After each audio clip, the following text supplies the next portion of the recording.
सबसे पहले मुबारकबाद पेश करता हूँ रज़ा नगर हुसैनी वाइस कमेटी को कि जो अपने असलाफ़ के तरीक़े को अपनाते हुए हर साल 9 रोज़ा प्रोग्राम करबला वाले इमाम के नाम से मंसूब करके मुनाकिद करते हैं। अल्लाह रब्बुल इज़्ज़त तमाम ही अफराद की कोशिशों काविश और मेहनतों को अपनी बारगाह में कबूल फरमाए और जितने हजरात भी हुजूर की और हुजूर की आल की मोहब्बत में दूर दराज से सफ़र करके आते हैं, अल्लाह उनके लिए उनके सफ़र को मुबारक फरमाए और कदम कदम पर हर आने वाले की अल्लाह अपने फ़ज़ल से हिफाजत फरमाए। मौला करीम जितने दिन तेरे महबूब की नस्ल की महफिल सजे, अल्लाह हर आने वाले की हाज़िरी को कबूल फरमाए।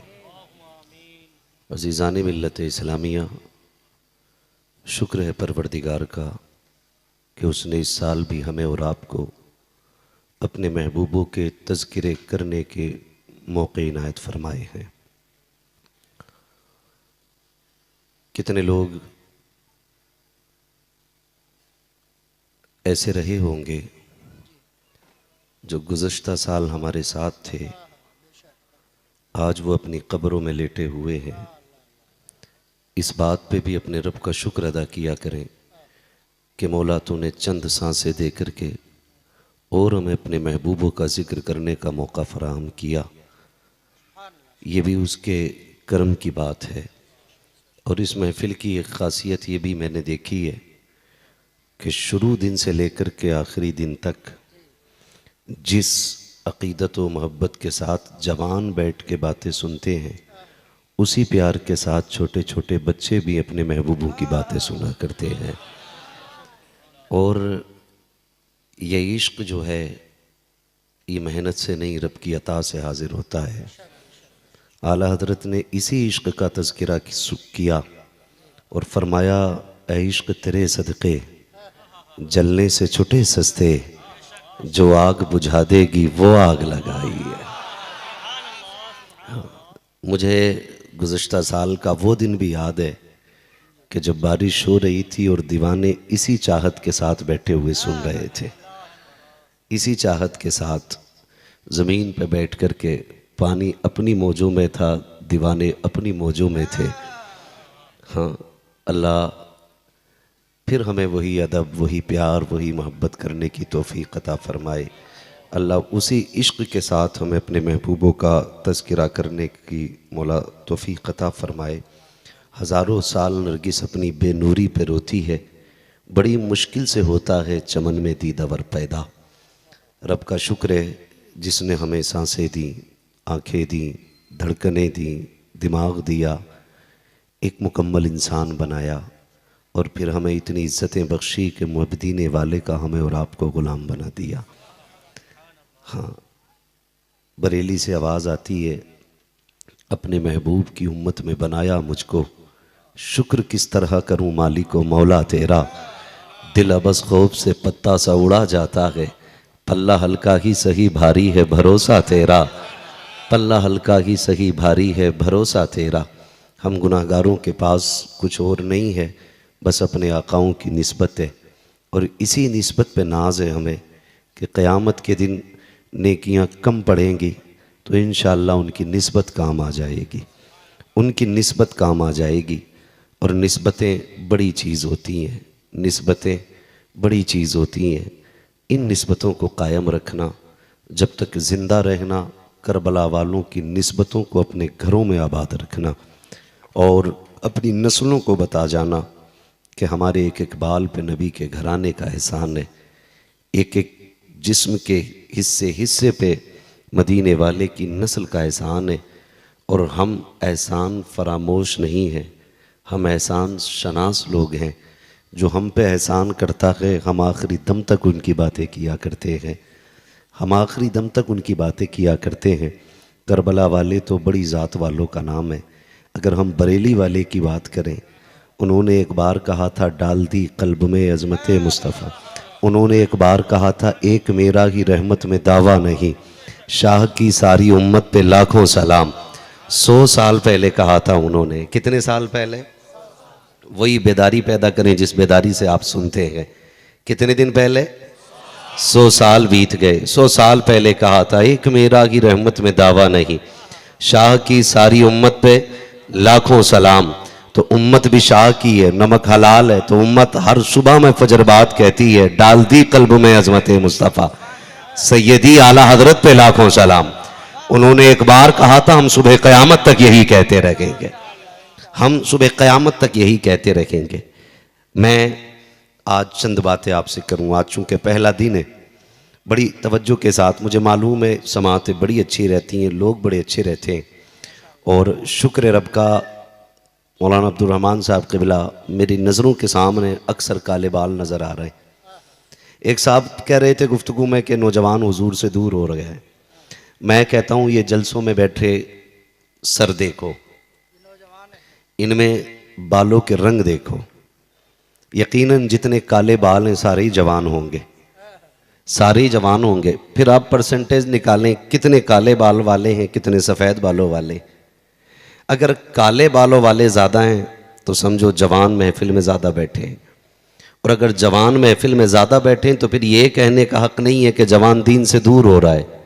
ये सरों का सैलाब बता रहा है कि जवान दीन से दूर नहीं, जवान दीन के करीब होता जा रहा है, जवान दीन से करीब होता जा रहा है। और हम हर महफिल पे मदीने वाले की महफिल को फ़ौक़ियत देते, हम हर मजलिस पे मदीने वाले की मजलिस को ज़्यादा फ़ौक़ियत देते हैं, इसलिए कि हमारी चौराहों की महफिलें, हमारे चाय की दुकानों की महफिलें, हमारे यारों के साथ बैठने की महफिलें, खुदा की कसम ये ज़ाय हो सकती हैं, लेकिन करबला वाले की महफिल में बैठने वाली घड़ियाँ ये ज़ाय नहीं की जाएंगी। क़यामत के दिन अल्लाह इसी के सदक़े में मग़फ़िरत अता फरमा देगा, इसी के सदक़े में हम बख्शे जाएंगे।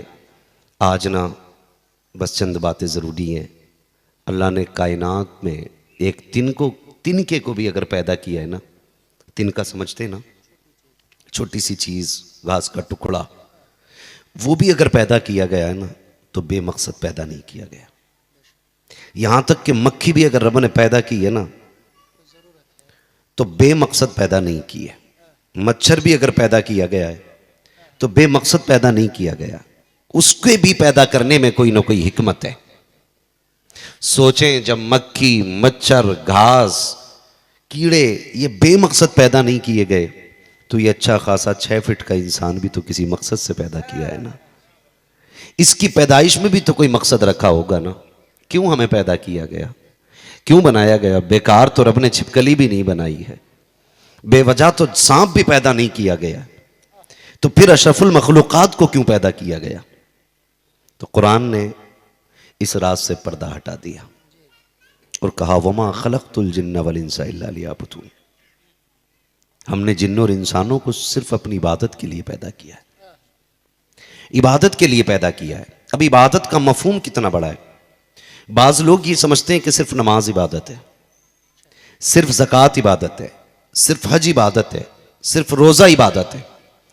इबादत सिर्फ 4 चीज़ों में मुनहसिर नहीं, इबादतों में सबसे अहम इबादत नमाज है। ये अपनी जगह है। सुने, मैं नमाज को हल्का नहीं बता रहा हूं, लेकिन मैं कुछ समझाना चाहता हूं। इबादतों में सबसे अहम इबादत बोलें जोर से, सबसे अहम इबादत नमाज है। रोज़ा भी इबादत है, हज भी इबादत है, ज़कात भी इबादत है। ये सारी इबादतें हैं। बंदा सोचे कि इबादत बड़ी मुख्तसर रह गई, तो सुने, सिर्फ 4 चीज़ें इबादत नहीं। अगर आप मजदूर हैं, सुबह घर से कदम निकालें, आपकी नीयत यह है कि बच्चों के लिए हलाल रोजी लेने जा रहा हूं, तो तेरा एक एक कदम उठना तेरे लिए इबादत में लिखा जाएगा। आप अगर किसान हैं, आप हल लेके जा रहे हैं खेत में, ये नियत करके जाएं कि मैं जमीन जोतूंगा, किसी का नुकसान नहीं करूंगा, किसी का नाजायज नहीं लूंगा, अपने बच्चों के लिए हलाल की खेती करके लाऊंगा। तो जितनी देर तू खेत में पसीना बहाएगा, अल्लाह तुझे एक एक कतरे के बदले में नेकियां अता फरमाएगा। इबादत का मफहूम बहुत बड़ा है। अल्लाह की रजा के लिए जो काम किया जाए, जायज काम, वो इबादत होता है, इबादत होता है। तो हमारा हर हर कदम उठने से पहले हमें यह ख्याल करना है कि हमारा जो कदम उठ रहा है ये अल्लाह को पसंद है कि नहीं, ये रसूलुल्लाह को पसंद है कि नहीं। जो हम करने जा रहे हैं इससे हमारा रब नाराज तो नहीं हो जाएगा। एक एक कदम उठाने से पहले बंदे को यह सोचना पड़ेगा। इतना नहीं कि ला इलाहा इल्लल्लाह अगर आपने कह दिया है तो आप गोश्त खाने के हकदार हो गए, आप 11वीं खाने के हकदार हो गए, आप 12वीं खाने के हकदार हो गए, आप पूरी कचौड़ी खाने के हकदार हो गए। ला इलाहा इल्लल्लाह कहने का मतलब यह नहीं है कि आप आजाद हैं। ला इलाहा इल्लल्लाह कहने का मतलब यह है कि मालिक अब हम जो भी कदम उठाएंगे तेरी मर्जी के मुताबिक उठाएंगे। अब हमने अपनी सारी मर्जियां तेरी मर्जी पे छोड़ दी हैं, जो तू चाहेगा वो किया जाएगा। वो कहा था ना, शहादत गहे उल्फत में कदम रखना है। लोग आसान समझते हैं मुसलमान होना। ओ भाई, सिर्फ साल भर में एक बार हम मुसलमान बने तो क्या हुआ? मजा तो तब है एक एक कदम पे मुसलमान बन के दिखाएं, एक एक नफस मुसलमान बन के दिखाएं, एक एक सांस मुसलमान बन के दिखाएं, फिर देखें खुदा की कसम रहमतें कितनी नाजिल होती हैं। बुरा ना मानिएगा, आज जितनी भी दुकानें जो दाढ़ी काटने वालों की लगी होती हैं, अक्सर उसमें हमारे भाई लोग होते हैं। होता है कि नहीं? अगर किसी की दुकान है तो मैं जलील करना नहीं चाहता, मैं समझाना चाहता हूं। बहुत गौर से मेरी बात सुनिएगा। दुकान लगी है तो ईद से पहले 28-27 रमजान को लंबी लाइन लगती है। बाल काटने का नंबर ही नहीं आता। 4 दुकान में बैठे, 8 बाहर खड़े, 10-12 इधर उधर टहल रहे हैं। बाल काटने वाला नंबर दे रहा है कि आपको 1 घंटे बाद आना है, आपको 2 घंटे बाद आना है। हमने लाइन लगा रखी है। जरा दिल पे हाथ रख के तुम बताओ कि जब ईद आती है, मीठी ईद, जिसे हम लोग रमजान के बाद अदा करते, मुझे बताओ वो ईद क्यों मनाई जाती है? इसलिए कि रोजों से बच गए, या इसलिए कि अब खाना पीना खुल गया? नहीं ना, इसलिए मनाई जाती है कि जो ईद का दिन आया है ना, इसलिए खुशी होती है कि हमने 29-30 दिन इबादत करके अपने रब को राजी कर लिया है। और उस दिन हम रब के मेहमान होते हैं। ईद के दिन रोजा रखना हराम है क्योंकि आप रब के मेहमान हो। और जब चांद नजर आता है, अल्लाह फरिश्तों को हुक्म देता है कि ऐलान कर दो, जिन्होंने मेरे महीने का एहतराम किया, मेरे लिए भूख बर्दाश्त की, प्यास बर्दाश्त की, रातों को खड़े होकर के इबादतों में गुजारी, दिन रोजों में गुजारे गए, कुरान की तिलावत में गुजारे गए, ऐलान कर दो मैंने सबके गुनाहों को माफ फरमा दिया गए। और यार, अगला दिन तो रो के मनाने का था, उसको राजी करने का था। फिर तमाशा तो देखो, बाल कटने की दुकान पर किसी की दाढ़ी में डिजाइन है, किसी के कान का डिजाइन है, किसी के बालों में डिजाइन है। गैरत से मर जाना चाहिए मेरी कौम को। जो बख्शिश का दिन था, उस दिन रब को नाराज कर रहे हो, दाढ़ियां मुंडा रहे हो। अल्लाह को राजी करो, उस दिन अहद करो, मालिक 29 दिन में तूने माफ कर दिया है। आज ये हम वादा करते हैं, जब तक जिंदा रहेंगे तेरी महबूब की सुन्नत रखाते रहेंगे। अल्लाह, नारे तकबीर, नारे रिसालत, जिक्र इमाम हुसैन, मसलक आला हजरत। डॉक्टर इकबाल ने कहा था, यूं तो सैयद भी हो, मिर्जा भी हो, अफगान भी हो, तुम सभी कुछ हो बताओ कि मुसलमान भी हो। ओ भाई, अपने ईमान के बारे में सोचें, हम अपने अमाल के बारे में सोचें। अल्लाह की कसम खा के कहता हूं, ये सब जानते हैं कि कब्र में कोई किसी के साथ नहीं जाना है। जाना है किसी को? कोई लेट पाएगा? नहीं ना। कितने भी पक्का यार हो, उतरेगा कोई कब्र में साथ में? कोई कहेगा मैं यार को अकेला नहीं छोड़ूंगा, इसके साथ मुझे भी दफना दो? कोई कह सकता है? उसूल है, अपनी कब्र में खुद लेटना है, अपने किए का हिसाब भी खुद देना है। जिंदगी का कोई भरोसा नहीं है, कोई भरोसा नहीं है। अभी एक हादसा हुआ, लोग हज करके लौटे, एक्सीडेंट हो गया, एक गाड़ी में 5 अफराद खत्म, घर नहीं पहुंच पाए। वो कहा था किसी ने, सामान 100 बरस का है, पल की खबर नहीं है। कोई गारंटी नहीं है सांसों की। अभी अचानक जिस दिन मैं आया, हमारे इलाके के हमारे रिश्तेदार भी डॉक्टर साहब थे, घर गए, शाम को जाकर के बेटी ने पानी पिलाया, कोल्ड ड्रिंक पी, खाना खाने के लिए बैठे, बिल्कुल सेहतमंद। हिचकी आई, बेहोश हो गए, हॉस्पिटल लेके गए, डॉक्टर ने कह दिया अभी ये खत्म हो चुके। कुछ पता है? कुछ नहीं पता यार, कुछ नहीं पता। जनाजे उठते देखते हैं हम, कब्रें खुद ही देखते हैं हम। कितने जनाजे हमने पढ़े, कितने लोग हमने अपने हाथों से दफना लिए, लेकिन हमारी बेगैरती की इंतहा तो तब हो जाती है जब कब्रिस्तान में भी खड़े होकर हम बिजनेस की बात करते, जब ये पूछते इस साल तुझे कितना पर बेनिफिट हुआ, तूने कितना कमाया, बता काम कैसा चल रहा है। ओ भाई कहां खड़ा है ये देख, किस जगह खड़ा, जरा ये तो देख, ये देख यहां पे लाखों लोग लेटे हुए हैं, बड़े बड़े बिजनेसमैन यहां लेट गए आके, बड़े बड़े पैसे वाले आके लेट गए, हुए नामवर बेनिशां कैसे कैसे, जमी खा गई आसमां कैसे कैसे। गारंटी है कोई? कोई गारंटी नहीं है। वहां बैठ के कम से कम अपने गुनाहों को याद कर लिया करें। वो कहा था किसी ने कि मुझे नसीहत फरमा दे, मजजूब थे, कहने लगे क्या तुमने जनाजे नहीं देखे? कहा देखे तो। कहा कुछ नसीहत हासिल नहीं की? कहा हुजूर गए दफना के आ गए। कहने लगे जो जनाजों से नसीहत हासिल ना कर सके उसे मेरी बातें क्या नसीहत पहुंचाएंगे। नौजवानों, अपने रिश्ते अपने रब से मजबूत करो, अपने रिश्ते अपने रब से मजबूत करो, और इतने मजबूत रिश्ते कर लो, इतने मजबूत रिश्ते कर लो, इतने मजबूत रिश्ते कर लो कि फिर नियतें तुम्हारी हो, फैसले खुदा के होने लग जाएं।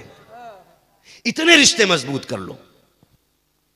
वो कहा था ना, खुद ही को कर बुलंद इतना कि हर तकदीर से पहले खुदा बंदे से खुद पूछे बता तेरी रजा क्या है। पहुंचो ना उस मकाम पर, मुश्किल नहीं है, कोई मुश्किल नहीं है, इतना आसान है खुदा की कसम। सिर्फ अपने ख्वाहिशात को दफन कर दो और रब की मर्जी के मुताबिक चलो। हमारा इस्लाम पैसा कमाने से मना नहीं करता, हमारा इस्लाम बड़ी गाड़ियों में चलने से मना नहीं करता, हमारा इस्लाम ऐशो आराम की चीजें इस्तेमाल करने से मना नहीं करता, लेकिन हमारा इस्लाम जो कहता है वो भी तो किया करे। हमारा इस्लाम कहता है आप ऐशो आराइश के सामान मुहैया करें, लेकिन जब तुम्हें रब आवाज दे तो बिस्तर छोड़ के खड़े हो जाया करो, जब तुम्हें दीन आवाज दे तो अपनी जरूरतें छोड़ करके दीन के लिए दौड़ जाया करो। ये हमारा इस्लाम हमें सिखाता है। जब हमने अपनी मर्जी के मुताबिक इस्लाम को ढालने की कोशिश की तो समझ लो हम रब को नाराज कर रहे हैं। एक दुनिया के लिए दुनिया की नाराजी हम हासिल कर लेते हैं, दुनिया को नाराजी करने के लिए अपने रब को नाराज कर बैठते हैं। पूरी जिंदगी यही दौड़ लगी रहती है, मेरा भाई मुझसे राजी रहे, मेरा बाप मुझसे राजी रहे, मेरा परिवार मुझसे राजी रहे। इस परिवार के लिए कौन सा गुनाह हम नहीं करते हैं, इस परिवार की खुशी के लिए हराम की दौलत मिले हम कमाते हैं, चोरी करनी पड़े हम करते हैं, लोगों का हक मारना पड़े हम मार लेते हैं ताकि परिवार राजी रहे। लेकिन याद रखना ये दुनिया बड़ी बेवफा है। एक मौका ऐसा भी आता है जिनके लिए तूने दिनों रात एक किए, एक दिन यही तेरे किए पे पानी फेर देते हैं। तुम इनकी 100 हसरतें पूरी करो, एक पूरी ना कर सको, सीधा जवाब देते तूने हमारे लिए किया क्या है, तूने हमारे लिए किया क्या है। इस परिवार के लिए तुमने 1000 सौबतें उठाई, 1000 दुश्वारियां उठाई, वतन से बेवतन हुए, सारे आराइश और ऐश को कुर्बान किया। इनके लिए तुमने दिनों रात एक किए, एक ख्वाहिश पूरी न करने पे तेरी 1000 कुर्बानियां मुंह पे मार देते हैं। इनके लिए रब को नाराज किया, कहता मस्जिद तो आ जाता लेकिन परिवार की जरूरतें आने नहीं देती हैं। मैं रब को राजी करने की तो कोशिश करता, लेकिन बाप की जरूरत ऐसी थी, भाई की जरूरत ऐसी थी, बहन की ख्वाहिशात इतनी थी। ओ खुदा की कसम ये सारे बेवफा हैं, उसकी चौखट पे आ जा जो इतना प्यार तुझसे करता है, तुझे तो आंसू गिराने की देर है, उसे माफ करने में देर नहीं लगा करती है।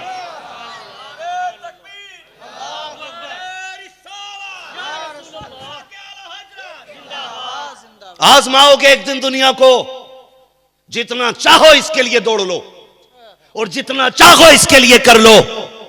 एक दिन जिंदगी में ऐसा आएगा कि तुम ये महसूस करोगे कि तुम्हारे अपने तो अपने, तुम्हारा साया भी साथ छोड़ गया। हर शख्स जिंदगी में एक दिन ऐसा पाता है कि जब वो इतना तन्हा हो जाता है कि उसे लगता है कि अब उसका साया भी उसका साथ देने तैयार नहीं। याद रखना, अगर साया भी साथ छोड़ जाए, ना उम्मीद ना होना, हिम्मत ना हारना। आज जो लोग सुसाइड कर रहे हैं, आत्महत्या कर रहे हैं, अक्सर नौजवान जवानी में 18 साल, 22 साल, 26 साल, 30 साल, जो इसकी पहाड़ों को ढाने की उम्र है, उस उम्र में जाके कोई फांसी पे लटक जाता है, कोई ट्रेन के आगे कूद जाता है, कोई गोली मार लेता है, कोई जहर खा लेता है। क्यों? क्योंकि ये लोग नाउम्मीद हो जाते, ये लोग नाउम्मीद हो जाते। और इनकी नाउम्मीदी की वजह याद रखिएगा, कोई भी सुसाइड, आत्महत्या, खुदकुशी दूसरों की वजह से नहीं करता है, बाहर वालों की वजह से नहीं करता है, अंदर वालों की वजह से करता है। इसलिए कि इंसान दुनिया से लड़ लेता है, लेकिन अपनों से लड़ने के लिए बड़ी ताकत की जरूरत होती है, बड़ी ताकत की जरूरत होती है। जो आज सुसाइड केस बढ़ रहे हैं, आज जो आत्महत्याएं नौजवान कर रहे हैं, बेटियां जहर खा ले रही हैं, नौजवान फांसी के फंदे पर झूल जा रहा है। क्यों? क्योंकि इसका एतकाद कमजोर है, यह हिम्मत हार गया है। नौजवान, जिंदगी में कितना भी मुश्किल वक्त आ जाए, तू टूट रहा हो, तन्हा हो गया हो और कोई सहारा नजर ना आए, कुछ और ना करना, बस इतना कह देना, मेरे साथ अल्लाह है। यह जुमला तुझे इतनी ताकत दे देगा कि खुदा की कसम फिर तो दुनिया से लड़ने के लिए अकेला काफी हो जाएगा। वो लोग जिनका एतकाद कमजोर है, जिनके भरोसे कमजोर हैं, वो लोग आत्महत्या कर लेते हैं। लेकिन आत्महत्या करना यह मुसलमान का शेवा नहीं, मुसलमान का शेवा नहीं। मैं बताना यह चाहता था, जब कभी जिंदगी में ऐसा वक्त आ जाए कि तुम अपने आप को अकेला समझो, बेयारो मददगार समझो, हिम्मत ना हारना। कायनात तुम्हारा साथ छोड़ दे, लेकिन रब रसूल तुम्हारा साथ नहीं छोड़ सकते हैं, रब रसूल तुम्हारा साथ नहीं छोड़ सकते। और इसको समझने के लिए तारीख के औराक भरे पड़े हैं। आप पढ़ें, तारीख का एक बाब याद आया। दुनिया जानती है हजरत मरियम पाक बाप की बेटी है, पारसा मां की शहजादी है, इतनी बाबरकत जात है कि जिसकी परवरिश भी खुदा के घर में हुई है। दुनिया जानती है, बिना शोहर के रब ने बेटा अता फरमाया, बिना बाप के हजरत ईसा मां के शिकम में तशरीफ लाए, दुनिया में आंखें खोली तो बिना बाप के तशरीफ लाए थे। लोगों ने बातें करना शुरू कर दी, ये कैसे हो सकता है, ये कैसे हो सकता है। हजरत मरियम ने सफाई पेश की कि मैंने कोई पाप नहीं किया है, मैं गुनाहगार नहीं हूं। लेकिन कभी कभी ऐसा होता है ना कि बंदा अपनी सफाई कितना भी देता रहे, लेकिन सामने वाले मानने तैयार नहीं होते। आप कितनी भी कस्में उठाएं, वो किसी कीमत पर भी मानने के लिए तैयार नहीं होते हैं। वो थक जाता है, यार ऐसा नहीं है, यार ऐसा नहीं है। लोग कहते हैं हम तेरी मानने तैयार नहीं, तू झूठ बोल रहा है। मगर याद रखें, जब दुनिया छोड़ देती है तब रब अपने बंदे के साथ रहा करता है, तब भी रब अपने बंदे के साथ होता है। हजरत मरियम को परेशान किया गया, मरियम बताइए किसका लाल है, ये किसका बेटा है। जब थक गई, आंख में आंसू आ गए, फरमाने लगी अब मुझसे ना पूछो, इसी बच्चे से जाके पूछो कि ये किसका लाल है, ये किसका बेटा है। मैं पारसा हूं कि नहीं, ये फैसला बच्चा करेगा। ओ यार, जब ताईद खुदाबंदी होती है, जब मदद खुदा की तरफ से आया करती है, खुदा की कसम फिर देखो, 18 साल का बोले ना बोले, नौम्र बच्चे बोला करते हैं, बे ना बोलने वाले बोल जाते हैं। लोग मुड़े हजरत ईसा की तरफ गए, बता कौन है आप। आपने कहा था कि मैं अल्लाह का बंदा हूं, मुझे किताब दे के भेजा गया है। खुदा की कसम, तारीख गवाह है, जब कोई गवाह ना हो तो खुदा पे भरोसा करो, खुदा तुम्हारी ताईद के लिए अपनी जमीन के अंदर अपने लोगों को पैदा फरमा देता है। लेकिन शर्त क्या है? तवक्कुल अल्लाह, अल्लाह की जात पे भरोसा होना चाहिए। अल्लाह की जात पे, जोर से अल्लाह की जात पे भरोसा होना चाहिए। अल्लाह की जात पे पक्का यकीन रखें, फिर देखें अल्लाह कैसे देता है। फरमाया गया जो अल्लाह की जात पे भरोसा रखता है, अल्लाह उसे वहां से देता है जहां से वो सोच भी नहीं सकता है, सोच भी नहीं सकता। ये किया तो क्या होगा, ऐसा किया तो क्या होगा। हजरत अब्दुल्ला इब्न अब्बास ये वो हैं, फरमाते हैं कि मेरी परवरिश हुजूर ने की है, मेरी तरबियत भी हुजूर ने की है। सोचो तो सही, हजरत किसी को समझा बुझा के सवार के जवान कर दें। लोग कहते मौलवी के पास रहा है, आदत बड़ी अच्छी है। लोग कहते हैं मुफ्ती आजम के पास रहा करता था, बंदा नेक है। आला हजरत के पास रहता था, बंदा आशिक रसूल है। हाँ, हम तो बड़ी निस्बतों वाले लोग हैं, हम तो जूतियां उठाने वालों को भी सर पे उठा लेते हैं। हाँ, जूतियां उठाने वालों को भी सर पे उठा लेते हैं। तवक्कुल अल्लाह भी एक चीज़ होती है। अल्लाह की ज़ात पे भरोसा होना चाहिए। अल्लाह की ज़ात पे कितना मजबूत यकीन होना चाहिए। मैं कह रहा हूँ कि अगर कोई अच्छे बंदे के पास रहे तो हम उसकी इज्जत करने लग जाते हैं। ये आला हज़रत के दोस्तों में आते हैं, ये मुफ्ती आज़म हिंद के दोस्तों में आते हैं। कोई बात आती है तो ये कौन है का, ये मुफ्ती आज़म के दोस्तों में। आज भी ना सलाहुद्दीन अय्यूबी की बात आती है तो लोग कहते हैं कि ये गौसे आज़म के शागिर्दों में रहा करते थे, है कि नहीं। सलाहुद्दीन अय्यूबी का नाम आए तो इसलिए भी सर झुक जाते कि उनकी तरबियत बगदाद वाले ने की थी। और यार अगर बगदाद वाला किसी की तरबियत कर दे तो वो फातेह बन के चमकता है, जिसकी तरबियत मदीने वाला कर दे वो कैसे बन के चमकता होगा। हजरत अब्दुल्ला इब्न अब्बास फरमाते मेरी तरबियत हुजूर ने की। फरमाया एक दिन आका ने फरमाया अब्दुल्ला सुन, अल्लाह जिसे नवाजे उसे कोई गिरा नहीं सकता है, और जिसे वो गिरा दे उसे कोई उठा नहीं सकता है। कोई तेरा लाख बुरा चाहे लेकिन खुदा तुझसे राजी है।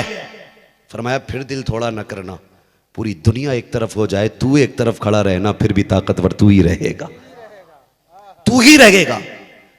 है क्या मसला? मसला ये मुसीबत हर शख्स के साथ है।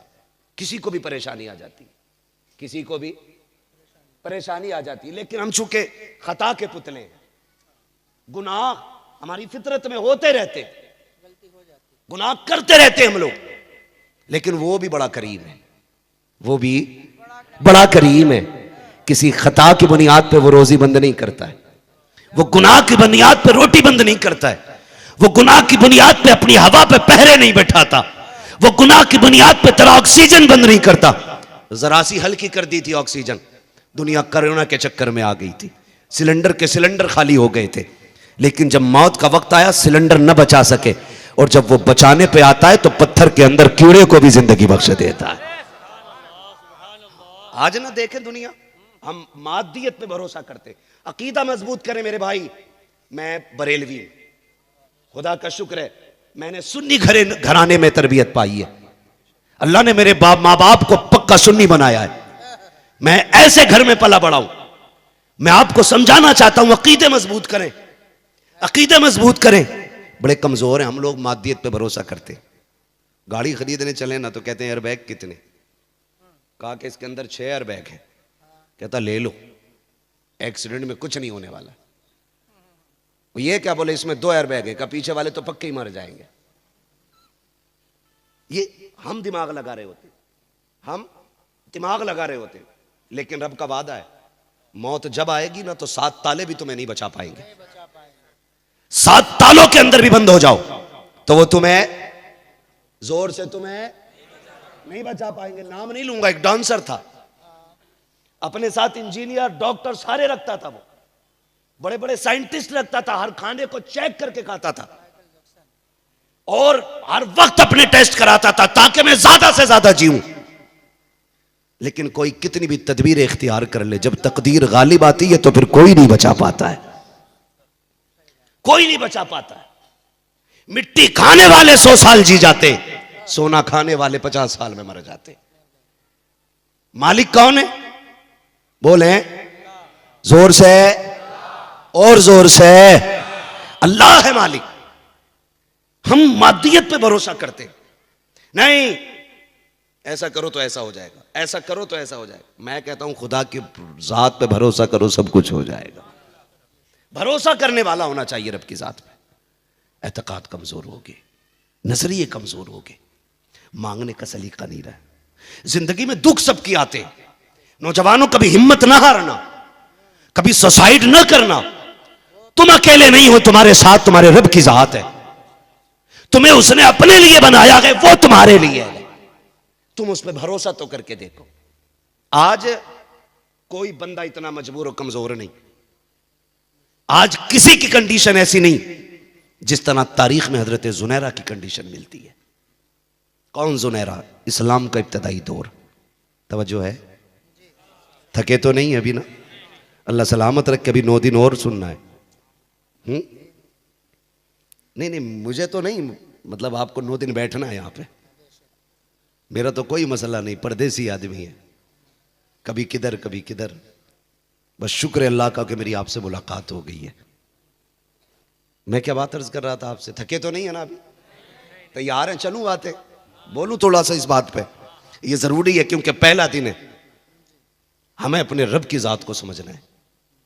कोशिश ये करनी है कि ये देखना है कि खालिक और मखलूक का रिश्ता क्या है, आबिद और माबूद का ताल्लुक कैसा होना चाहिए। यह सबसे ज्यादा जरूरी काम है। इसलिए कि चाहे वो बगदाद शरीफ हो, करबला शरीफ हो, नजफ अशरफ शरीफ हो, मदीना शरीफ हो, सबका मकसद खुदा की जात तक पहुंचाना है। यह बात जहन में रखें आप, यह बात जहन में रखें। मैं बात अर्ज कर रहा था, बहुत बड़ा नाम तारीख में हजरत जुनैरा।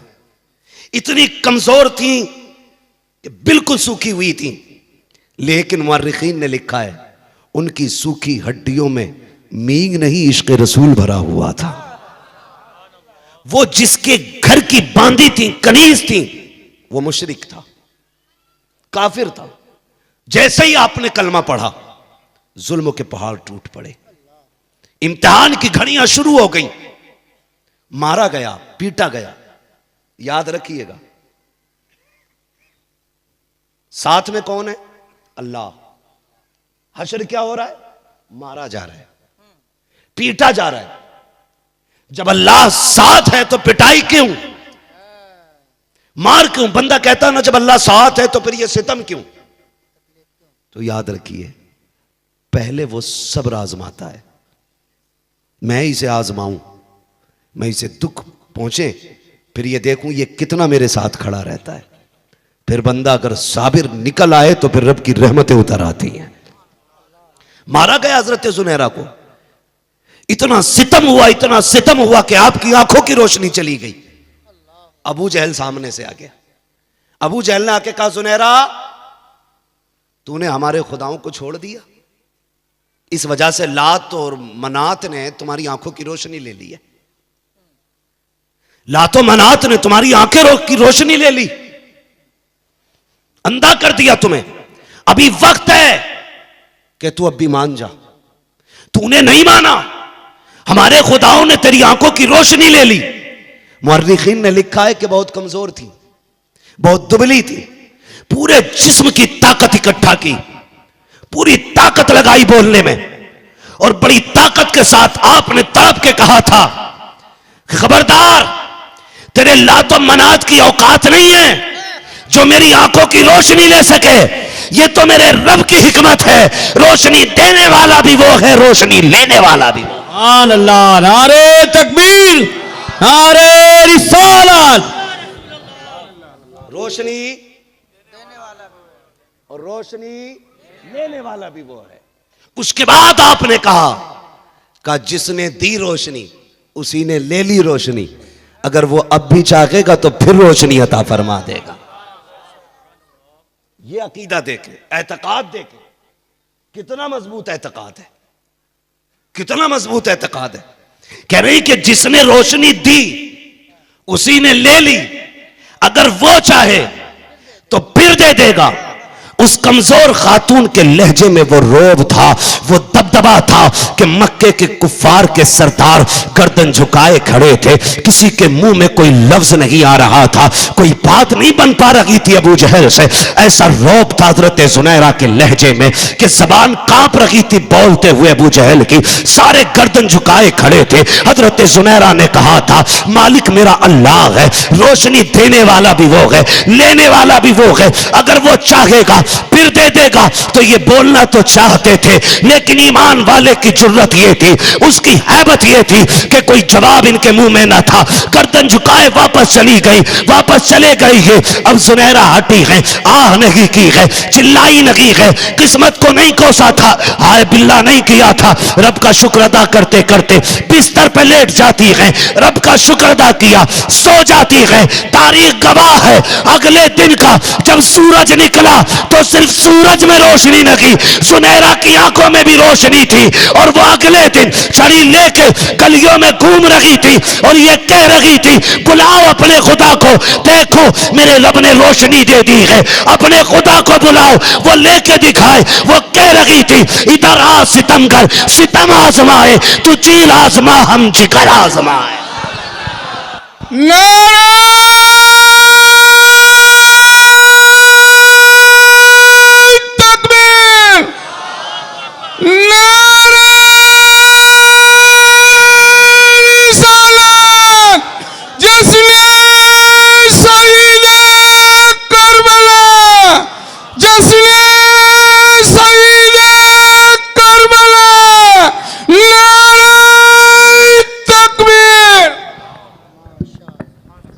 जब एतकाद मजबूत होते हैं ना, तो फिर मदद अल्लाह की तरफ से आती है, मदद अल्लाह की तरफ से आती है। आज कितनी तरकीबें बंदे करते, कितनी स्कीमें करते, कितने रास्ते निकाल रहे हैं हम लोग, कितने रास्ते। कहीं बारिश बहुत ज्यादा है तो कह रहे मौसम ने फसलें मार दी, कहीं बारिश नहीं है कहते सूखे की वजह से फसलें मर गई। होता है कि ये नहीं बोले, यही होता है ना। हम देखें जरा, देखें अगर फसल अच्छी हो जाए तो कहते हैं कि ये मेरे खाद का कमाल है, ये मेरी दवा का कमाल है, मैं बीज बड़ा महंगा लाया था, देखा कितनी अच्छी फसल हुई है। और अगर फसल मर जाए तो कहते हैं नहीं नहीं ये मौसम की वजह से मर गई, मौसम की वजह से मर गई। कोई कहता पानी की वजह से, पानी ज्यादा हो गया इसलिए मर गई, कोई कहता पानी कम हो गया इसके लिए मर गई। सुने हजरत अबू हुरैरा रज़ियल्लाहु ताला अन्हु से मरवी है, आका करीम सल्लल्लाहु ताला अलैहि वसल्लम ने इरशाद फरमाया कि एक शख्स पहाड़ों में था, उसने बादलों के अंदर से आवाज सुनी, कोई कह रहा था बादलों पानी बरसाओ, फला का खेत सैराब होना है। ये कोई कहानी नहीं है, कोई किस्सा नहीं है, ये सियासत की हदीस है, बुखारी शरीफ में है, हजरत अबू हुरैरा से मरवी है। आप कहते हैं कि हुजूर ने फरमाया, शख्स पहाड़ों में था, उसने बादलों के अंदर से आवाज सुनी, उसने बादलों के अंदर से आवाज सुनी, कोई ये कह रहा था कि बादलों पानी बरसाओ, फलां शख्स की खेती सूख रही है। वो कहते फिर बादल बरसे, पानी गिरा पहाड़ों में, और फिर वो नालों से होते होते चला। कहते हैं कि मैं भी उस पानी के साथ चला, कहते मैं पानी के साथ चलता रहा, मैंने देखा कि पानी जाकर के एक शख्स के खेत को सैराब कर रहा था, और वो शख्स अपने खेत में पानी लगा रहा था। आका करीम फरमाते उसने उस शख्स से जाके पूछा तेरा नाम क्या है? उसने कहा तुझे क्या? कहा नाम बता ना, क्या नाम है? कहते जब उसने नाम बताया ना तो वो कहता सच कहा, ये तो वही नाम है जो मैंने बादलों के अंदर से सुना था, ये वही नाम है जो मैंने बादलों के अंदर से सुना था। उसके बाद कहने लगे यार बताना कौन सी नेकी करता है जो एक बादल सिर्फ तेरी खेती के लिए बरस रहा है, सिर्फ तेरी खेती के लिए बादल बरस रहा है, कहीं तेरी खेती सूख ना जाए इसलिए बादलों में तेरी बातें हो रही थी। वो जब उसने इतना सुना ना, कहने लगा मुझे बस एक काम आता है। कहा क्या? कहा जब मेरी फसल तैयार होती है ना तो मैं अपनी फसल के 3 हिस्से करता हूं। कितने हिस्से? समझ जाए, अल्लाह करे मेरी बात आपके दिल में उतर जाए। जो मैं बताना चाहता हूं। अल्लाह करे आज के बाद ना हर शख्स का सीना ऐसा ही हो जाए। का 3 हिस्से फसल के करता हूं। का क्या करता है? का 1 हिस्सा अपने बच्चों की परवरिश के लिए निकालता हूं। बोले सुभान अल्लाह। बोल सकते हैं तो बोलें, अगर बोझ लग रहा है तो कतई ना बोलें। मेरा मिजाज भी नहीं है टोकने का। मैं तो जानता हूं कि जब बात दिल पे लगती है तो सुभान अल्लाह खुद ब खुद बंदा बोलने लग जाता है ना। अल्लाह जाने आप कहां बैठे हैं और क्यों बैठे हैं। आप मकसद समझे, आप जहां बैठे और जिस लिए भी बैठे हो, जहां भी बैठे। सुने बहुत गौर से। उसने कहा कि 1 हिस्सा मैं अपने बच्चों के लिए निकालता हूं। का दूसरे हिस्से से मैं अगली फसल का खर्चा उठाता हूं।